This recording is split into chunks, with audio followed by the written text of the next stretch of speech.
Ladies and gentlemen, please give a warm welcome to John Kelly.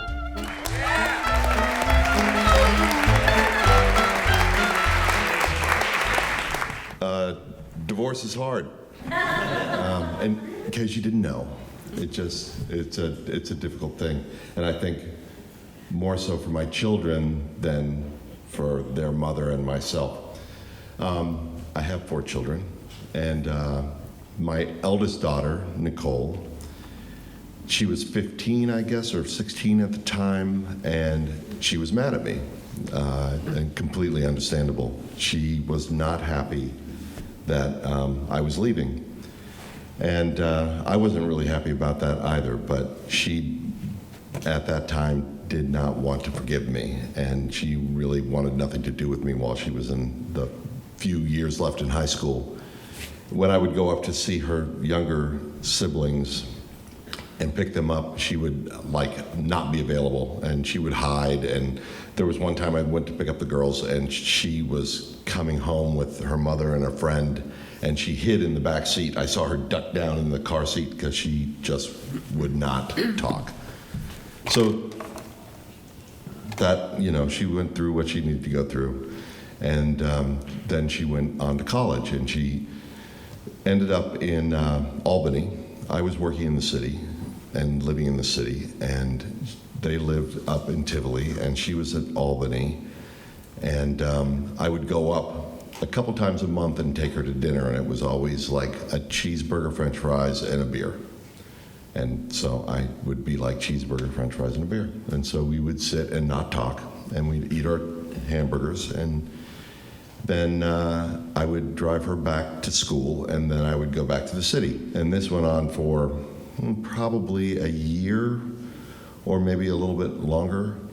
And then finally I was just like, I can't do this anymore, I just can't do this, I need something from you, and you're not able to do that now, and I understand that, but I just can't do it. So I stopped and just let her be. And she finished college, and then she needed a job. She had a degree in human health, I think it was. And working at the Y, I knew people that were at Mount Sinai Hospital, and I heard about an opening there. And so I was like, my daughter would like to get a job interview. And I'm not saying that she got the job because of me, but she did get the job, which brought her into the Upper East Side, which was just 10 blocks from me, and I moved her and got her there, and she started showing up for that job, and we slowly started to rebuild our relationship. And it was good, it was healthy, and it was the right thing for all the right reasons, and this was all good. She ended up working in genetics, and she was very geeky like that. She's a very geeky young person. And we would then have things to talk about when we would have our, cheeseburger and fries and a beer. And she would geek out, and she'd just be like, wouldn't it be so cool if, and she worked in genetics, so you get a DNA test, and I'll get a DNA test, and then we can, compare them. And I was like, yeah, I guess that would be cool. And she was like, she kept talking about this when we would have dinner. And I was like, okay, well, if you'd like me to do that, I will do that. But in New York at the time, you were not allowed to do it. So I had to do a spit thing, and then I had to drive to New Jersey to mail it because you weren't allowed to do it. And she had been now working a couple years in genetics, and she was like, don't open the file. Just don't open the file. You could be concerned about some of the stuff you'll see in the file, and if there's a lot of health things in the file, and maybe you won't quite understand what are in the file. So don't open the file without me, and if you'd like, we can sit with a geneticist here at a hospital, at the school, and we can go over it with a geneticist. And I was like, well, whatever, it's like, what is it gonna tell me, I should lose a few pounds to stop smoking? Probably. And, or tell me why I do that. So I was like, okay. So life goes on, and we're just doing our thing, and And the file comes in, an email to me. And I'm like, oh, shit, it's here. So I'm like, oh, I should call Nicole. And it's like, no, I should open the file. So I double-clicked on the file and opened it, and it was like all this, like, your earwax is probably wet. I'm like, yes, it is, actually. That's fascinating. And then, like the weirdest of things. And I just was like, but the whole time I'm looking at it, my daughter's voices in my head, don't open the file without me. So I keep going through, and then I go through the medical stuff.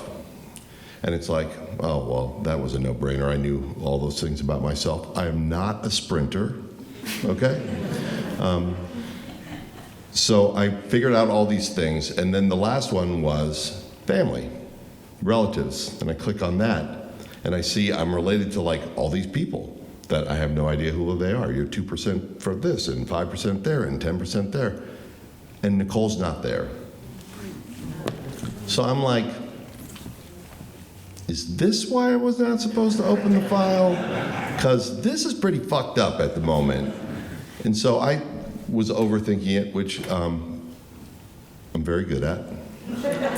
And so I didn't know what to do. I think that was like I waited and went through the first night not knowing how to tell her.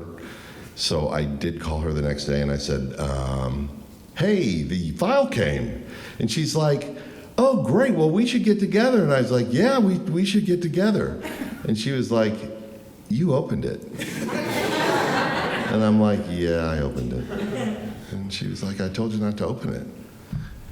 I was like, well, I opened it. And so she said, well, let's talk about it. And I said, okay, so she was like, we'll have dinner tomorrow? We could have dinner tomorrow? And I'm like, okay, we'll have dinner tomorrow and we can talk about the file. We can talk about the stuff. And she's like, okay, so let's have dinner tomorrow. And I'm like, okay. So then we hang up the phone. We decide we're gonna have dinner tomorrow. I couldn't do it. I had to call her back and I was like, okay, here's the problem. I looked under the family thing, you're not there, and it was killing me because I was just like, this is my daughter. I love this child, and all this stuff is banging around in my head. And I was just, you're not there. And she was like, what? And she hung up the phone, and then she called me back, and she's like, yeah, I don't know.